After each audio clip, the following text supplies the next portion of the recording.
Good morning, everyone, and welcome to Think Future. My name is Chris Calabucas, and once again, we're coming at July from deep in the heart of Silicon Valley, California. We're talking innovation startups, the future, not necessarily those, and not necessarily in that order. If you're watching on YouTube, smack that subscribe button and hit that bell so you can be notified when a new show comes online. And if you're listening on your favorite podcast service, please subscribe and please drop a note on Apple Podcasts. I'd greatly appreciate it. So I have a question to all of you. Do you feel that the world is getting more and more complicated? Do you feel that it's more and more difficult to do things that you used to do before easily?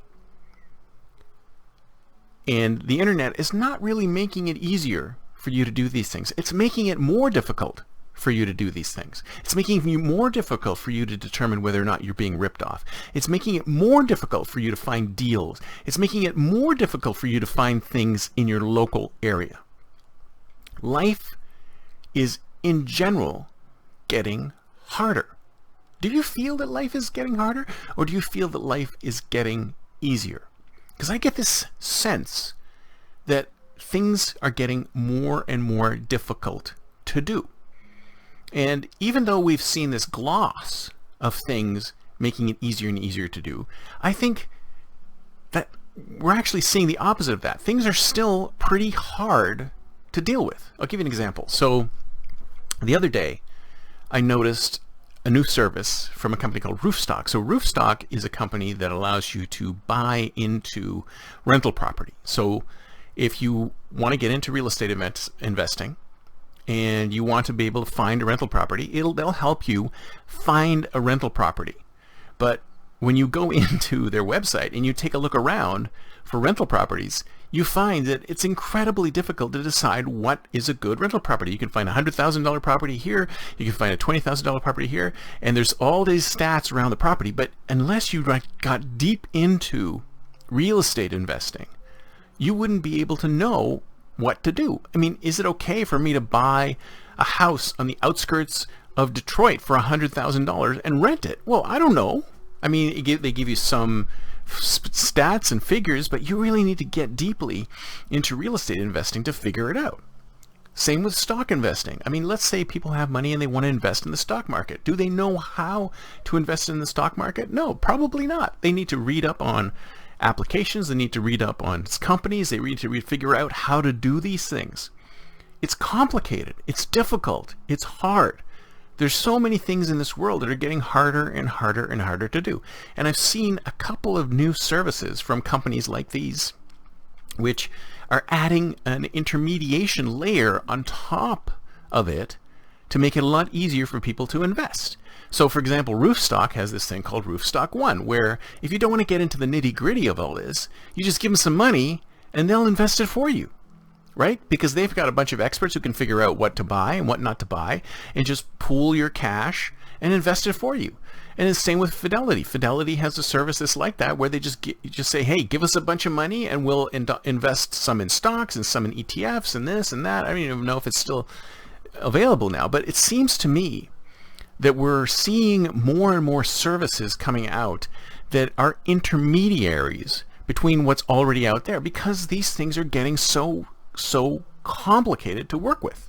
Now, I've said before that a lot of times that I feel that services that make people's lives easier, that simplify complex things, that do things for customers, is something that all companies should be working on. I mean, it's so simple to say we are a bank, and we're a bank, so we do what banking things do.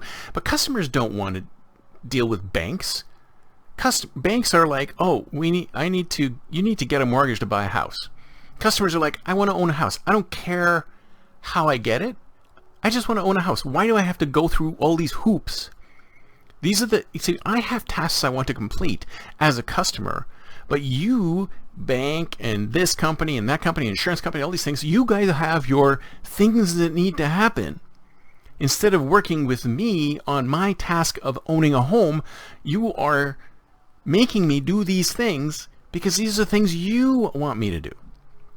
So we need to move closer. We need to intermediate or build services that intermediate on top of everything that's going on, because life is getting so much more difficult and so much more complex to work with. That's why I think that one day, and we'll see it, and it's probably happening today, travel agents are going to have a comeback. Travel agents are going to have a comeback as an intermediation layer between you and all of the junk on the internet when you want to get your trip booked.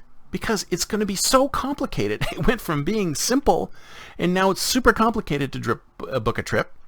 And it's going to get simple again when you talk to a travel agent who does the work. So if you think about it, intermediation is back on the rise again, because doing things that people want to do is not what the companies want to do for these people. So there's got to be an intermediation layer, and whether it's human or AI, that will just take my request and do it for me and not force me to have to do all the legwork to get the work done. The internet was supposed to be a huge time-saving device, but if anything, it's become a huge time-wasting device, and we've had to do all sorts of additional work to get what we want, instead of companies popping up and helping us get what we want done. It's like Christensen's jobs to be done theory. The customer has a job they want to do. There's something the customer wants to complete. And unless you help the customer to complete that job, then you are not serving the customer. Intermediation. It's back, folks. It's back. That's it for me for today. See you next time, and until then, don't forget to think future.